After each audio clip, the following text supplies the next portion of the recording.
વાત સુરતની કરીએ। દર વર્ષે ચોમાસું આવે છે અને સાથે આફત લાવે છે। કેમ રસ્તાઓ પાણીમાં ગરકાવ થઈ જાય છે? કેમ સોસાયટીઓ બેટમાં ફેરવાઈ જાય છે? કોની બેદરકારીને કારણે જનતાએ 48 કલાક સુધી પાણી વચ્ચે સમય પસાર કરવો પડ્યો? ક્યાં તંત્રની ચૂક રહી અને ક્યાં આયોજનનો અભાવ જોવા મળ્યો? આવા અનેક સવાલો આજે સુરતની જનતાઓ અને સ્થાનિક આગેવાનો શાસકોને પૂછી રહ્યા છે। કેમ સાયણ ગામ બેટમાં ફેરવાઈ ગયું? ત્યારે આંગે જોઈએ અમારો વિશેષ અહેવાલ। ઓલપાડ તાલુકાના મોટા ગામોમાં કેમ, સાયણ અને ઓલપાડનો સમાવેશ થાય છે। છેલ્લા કેટલાક વર્ષોમાં આ વિસ્તારોમાં વિકાસના કામો થયા છે, પરંતુ વરસાદી પાણી ભરાવાની સમસ્યા આજે પણ યથાવત છે। 4 દિવસ પહેલા સુધી સામાન્ય સ્થિતિ ધરાવતું સાયણ ગામ ધોધમાર વરસાદ બાદ અચાનક જળબંબાકાર બન્યું। કામરેજ સહિતના ઉપરવાસના વિસ્તારોમાં ભારે વરસાદ પડતા ઓલપાડ તાલુકામાં પાણીનો પ્રવાહ વધ્યો અને તેની સીધી અસર સાયણ ગામ પર જોવા મળી। 48 કલાક પહેલા ઘરની બહાર બેસીને સામાન્ય જીવન જીવતા લોકોની ચિંતા અચાનક વધી ગઈ। એક જ રાત્રિ અનેક સોસાયટીઓ બેટમાં ફેરવાઈ ગઈ। મુખ્ય રસ્તાઓ ઉપર પાણી ફરી વળ્યા અને જનજીવન અસ્તવ્યસ્ત બન્યું। સ્થિતિ વણસતા સ્થાનિક તંત્ર, માર્ગ અને મકાન વિભાગ, ડ્રેનેજ વિભાગ, સિંચાઈ વિભાગ અને મામલતદાર સહિતનું તંત્ર પાણીના નિકાલ માટે કામે લાગ્યું।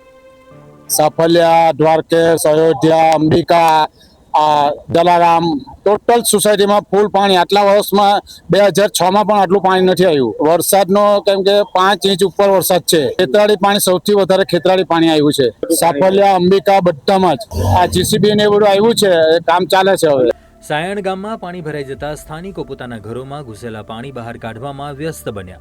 સોસાયટીઓમાં એટલું પાણી ભરાઈ ગયું કે લોકો માટે અવરજવર કરવી પણ મુશ્કેલ બની ગઈ। મોડી રાત સુધી તંત્ર દ્વારા પાણીના નિકાલ માટે કામગીરી કરવામાં આવી, પરંતુ સતત વધતા પાણી સામે તંત્ર પણ લાચાર બન્યું। સવાર પડતા જ જાહેર માર્ગો ઉપર પાણી ભરાવાના દ્રશ્યો જોવા લોકો ઉમટી પડ્યા। સ્થાનિક તંત્ર દ્વારા જીસીબી મશીનથી ગટર સફાઈ અને પાણીના નિકાલની કામગીરી હાથ ધરાઈ। આસપાસના વિસ્તારોમાંથી લોકો ટ્રેક્ટર લઈને સાયણના અસરગ્રસ્તોની મદદ માટે પહોંચ્યા, છતાં અડધાથી વધુ વિસ્તાર પાણીમાં ગરકાવ રહ્યો। આમ તો કહેવાય છે કે વિકાસની સાથે પ્રલય પણ આવતો હોય છે અને ઓલપાડના સાયણમાં આવા જ કઈ દ્રશ્ય જોવા મળ્યા છે। જે રીતે ડેવલપ સાયણ કરવામાં આવી રહ્યું હતું ત્યારે એવું લાગતું હતું કે સાયણની સ્થિતિ સુધરી જશે, પરંતુ જે રીતે સતત વરસાદ વરસ્યો છે અને સાયણમાંથી જે પસાર થતી જે ખાડી છે તે ખાડીના પાણી છે સમગ્ર સાયણ નગરમાં ફરી વળ્યા છે। જે દ્રશ્ય આપ જોઈ રહ્યા છો, છેલ્લા 2 દિવસથી સતત સ્થાનિક પંચાયત પાણીના નિકાલ માટે કામે લાગ્યા છે। જે કચરો હતો ગટરોમાં બ્લોક થઈ ગયા હતા, તે ગટરો સાફ સફાઈ કરવામાં આવી છે, પરંતુ જે હાલ જે રીતના દ્રશ્ય છે, આ કેમેરામેનને કહીશ કે દ્રશ્ય બતાવવાના પ્રયત્ન કરે। અને મેઇન રોડ છે સાયણનો, જે મુખ્ય માર્ગ છે જે કીમ તરફ જે રસ્તો જાય છે એ રસ્તા પર ઘૂંટણસમાં પાણી ભરાઈ ગયા છે અને છેલ્લા 2 દિવસથી સાયણ વિસ્તાર જળબંબાકાર જેવી સ્થિતિનું નિર્માણ થયું છે। જ્યાં જુઓ ત્યાં પાણી જ પાણી। નાના વાહનો પાણીમાં ખોટકાઈ રહ્યા છે અને ખાસ કરીને આ જે જનસેલાબ જે દેખાઈ રહ્યું છે એ નાના કામદારો છે, શ્રમજીવીઓ છે અને પરપ્રાંતિઓ છે। પોતાના નિયત કરેલા સમયે પોતે તેઓ નોકરી પર નીકળ્યા છે। એક તરફ વરસાદે વિરામ લીધો છે, પરંતુ જે રીતે સાયણ ગામ છે તે જળબંબાકારમાં ફેરવાઈ ગયું છે। અત્ર સર્વત્ર જ્યાં જુઓ ત્યાં પાણી જ પાણી અને ગઈકાલથી સતત આ વિસ્તારના લોકો છે તે પાણી નિકાલ માટે તેઓ કામે લાગ્યા છે। જ્યાં જુઓ ત્યાં પાણી જ પાણી અને સમગ્ર સાયણ જાણે બેટમાં ફેરવાઈ ગયું છે એવા દ્રશ્ય જોવા મળી રહ્યા છે। સાયણની જનતાએ જેને ખોબે ખોબે મત આપ્યા તે નેતાઓ પણ હવે મેદાનમાં ઉતર્યા છે। 155 વિધાનસભાના ધારાસભ્ય મુકેશ પટેલ અધિકારીઓના કાફલા સાથે અસરગ્રસ્ત વિસ્તારોની મુલાકાતે પહોંચ્યા અને પરિસ્થિતિનું નિરીક્ષણ કર્યું। સમગ્ર સુરત જિલ્લામાં સતત વરસાદના કારણે નીચાણવાળા વિસ્તારોમાં જળબંબાકાર જેવી સ્થિતિનું નિર્માણ થયું છે, ત્યારે ઓલપાડનું સાયણ ગામ બેટમાં ફેરવાઈ ગયું છે। જે રીતના આપ દ્રશ્ય જોઈ રહ્યા છે, આ સાયણ ગામના મુખ્ય માર્ગ છે જે ઓલપાડને જોડતો માર્ગ છે। નેશનલ હાઈવે 48 ને જોડતો માર્ગ છે, કારણ કે આ રોજ પરથી રોજ વાહનો મોટી સંખ્યામાં પસાર થતા હોય છે, પરંતુ આજે પરિસ્થિતિ કંઈ અલગ પ્રકારની છે। કારણ કે આ માર્ગ પર જે કાસનું પાણી છે, આજુબાજુ વિસ્તારની ખાડીના પાણી છે, તે સાયણમાં ફરી વળ્યા છે અને જ્યાં જુઓ ત્યાં પાણી જ પાણી, જળબંબાકાર જેવી સ્થિતિનું નિર્માણ થયું છે. સ્થાનિકો છે તે ગઈકાલ સુધી તેઓને સોસાયટીઓમાં અને ઘરોમાં પાણી ભરાયા હતા, પરંતુ આજે તેઓ સાયણના અલગ અલગ વિસ્તારોમાં જે પાણી ભરાયા છે તેને જોવા માટે સાયણની જનતા છે તે રોડ પર ઉતરી આવી છે અને જ્યાં જુઓ ત્યાં પાણી જ પાણી છે. સાયણના જે નીચાણવાળા વિસ્તાર છે તો એ નીચાણવાળા વિસ્તારોમાં પાણી ભરાઈ જતા જ્યાં જુઓ ત્યાં જળબંબાકારની સ્થિતિ છે. ત્યારે આ પાણીના નિકાલ માટે સ્થાનિક તંત્ર કામે લાગ્યું છે.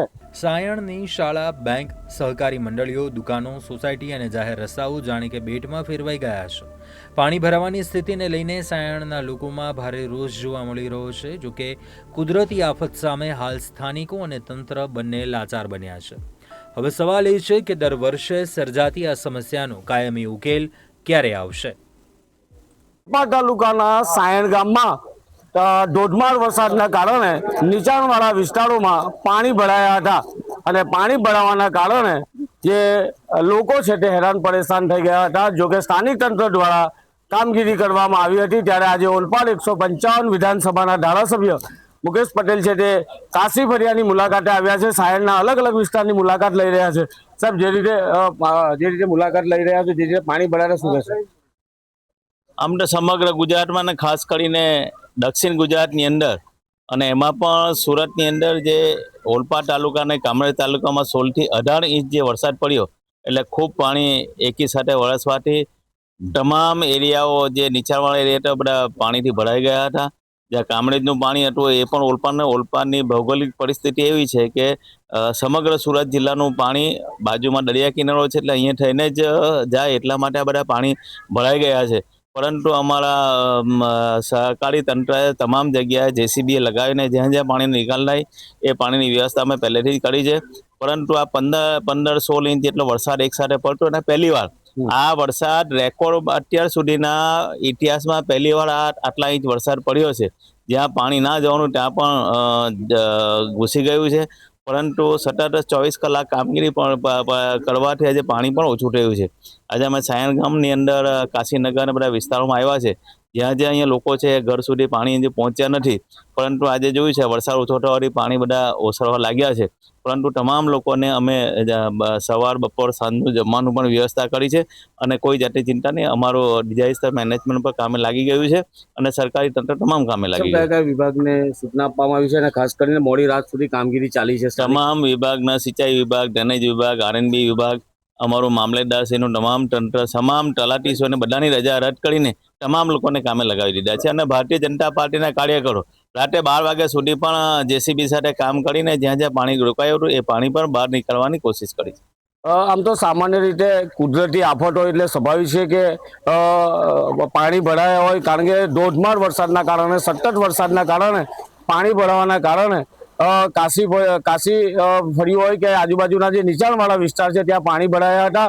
જોકે મોડી રાત સુધી પાણીના નિકાલ માટે સ્થાનિક તંત્ર કામે લાગ્યું હતું અને હવે 155 વિધાનસભાના ધારાસભ્ય મુકેશ પટેલ તેઓ અલગ અલગ વિસ્તારમાં ટ્રેક્ટર દ્વારા ફરી રહ્યા છે અને લોકોને તેમના જે 2 દિવસ જે પાણી ભરાયા છે તેઓની સ્થિતિ વિશે જાતે કરી રહ્યા છે. કારણ કે સાયણ વિસ્તાર છે તે જળબંબાકાર જેવી સ્થિતિમાં ફેરવાઈ ગયું હતું, બેટમાં ફેરવાઈ ગયું હતું.